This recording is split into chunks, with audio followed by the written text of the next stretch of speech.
त्योहारों की दृष्टिगत और क्या-क्या रहे उद्देश्य? ये जो आगामी त्योहारों का सीज़न है, इसकी तैयारी के लिए 3 तारीख से नवरात्रि शुरू हो रहे हैं। उसके बाद से ही ये पूरा त्योहारों का सीज़न शुरू हो जाएगा। इसमें जनपद के सभी थाना प्रभारियों से, क्षेत्र अधिकारियों से और दोनों पुलिस अधीक्षकों से बात हुई है। इसमें जो सतर्कता बरतनी है, किस तरह से ये पूरा त्योहार का जो सीज़न है ये सकुशल संपन्न हो, कैसे हमको बिजली की व्यवस्था है, या जब दुर्गा विसर्जन होता है तो विसर्जन के समय क्या सावधानियां रखनी है, उसके बारे में बात हुई।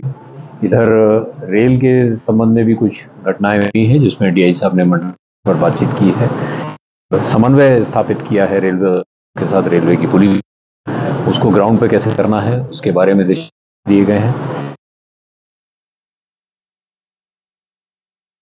चुनौती है उसकी, उस दिशा में जो पेंडेंसी है उसको कैसे पूरा किया जाए, और जो नए चैलेंजेस साइबर क्राइम के आ रहे हैं उसको कैसे डील किया जाए उसके बारे में सभी को निर्देश दिए गए हैं। साथ ही साथ कुछ गैंगस्टर ऐसे हैं, कुछ माफिया के हैं जिनके ऊपर अभी कार्रवाई रुकी हुई है या लंबित थी, उनको पूर्ण करने के लिए एसएसपी को, कल मैं डीएम साहब को भी इसके बारे में कहूँगा। सर, ट्रेनिंगों के ड्रिल आजकल ज़्यादा हो रहा है, कई जगह ऐसी संभावना है, इसके लिए सर क्या हुआ?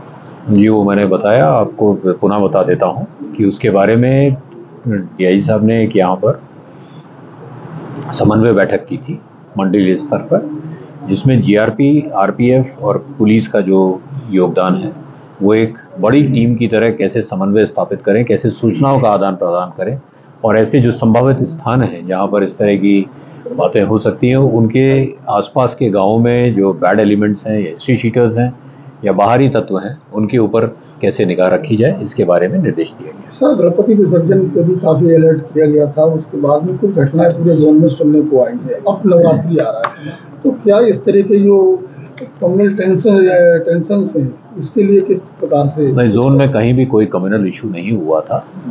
बाकी हर घटना से कुछ सीखा जाता है और आगे के लिए उसे इम्प्रूव किया जाता है। उसी दृष्टिकोण से ये बात कही गई है कि कुछ ऐसे इंसिडेंट्स हुए कि जब जहाँ विसर्जन के लिए गए तो घर के अंदर किसी ने, अगर मान लीजिए गणपति जी की स्थापना की हुई थी और उसकी सूचना पुलिस या प्रशासन को नहीं थी, इस तरह के जो व्यक्तिगत आयोजन थे उन पर भी निगाह रखी जाए, जिससे जिस तरह हम वृहद आयोजन होते हैं उसमें वृहद पुलिस प्रबंध करते हैं, उस तरह का प्रबंध वहाँ भी रह सके। सर, आप बहुत सीनियर ऑफिसर हैं, उसको लेकर के एक चर्चा आ रही है कि पुलिस जान जोखिम में डाल के अपराधियों को पकड़ती है, गैंगस्टर्स को पकड़ती है और एनकाउंटर्स भी होते हैं। कई बार उन पर लोग सवाल उठा देते हैं, तो क्या मोरल डाउन होता है पुलिस का इसमें? पुलिस का देखिए, गिरफ्तार करने के बहुत सारे तरीके होते हैं, गिरफ्तारी में पुलिस जाती है। अगर हमारे को कहीं चैलेंज किया जाता है तो आत्मरक्षार्थ हमारे पुलिस को एक ट्रेन तरीके से जो उनको सिखलाई होती है, एक स्ट्रैटेजिक सिखलाई होती है, उसके तहत वो अपने आप को बचाते हुए फायर रिटर्न करते हैं। उसके बीच में अगर कोई बात होती है तो उसके लिए फिर एक पूरा प्रोसीजर है, जिस प्रोसीजर के थ्रू ये उसकी जांच होती है। तो जहाँ तक मनोबल की बात है, पुलिस का मनोबल बहुत अच्छा है, बहुत उच्च स्तर का है, और अपराधियों पे जीरो टॉलरेंस की जो हमारी नीति है उस पर कार्य करने के लिए सभी दृढ़ संकल्पित हैं। Thank you.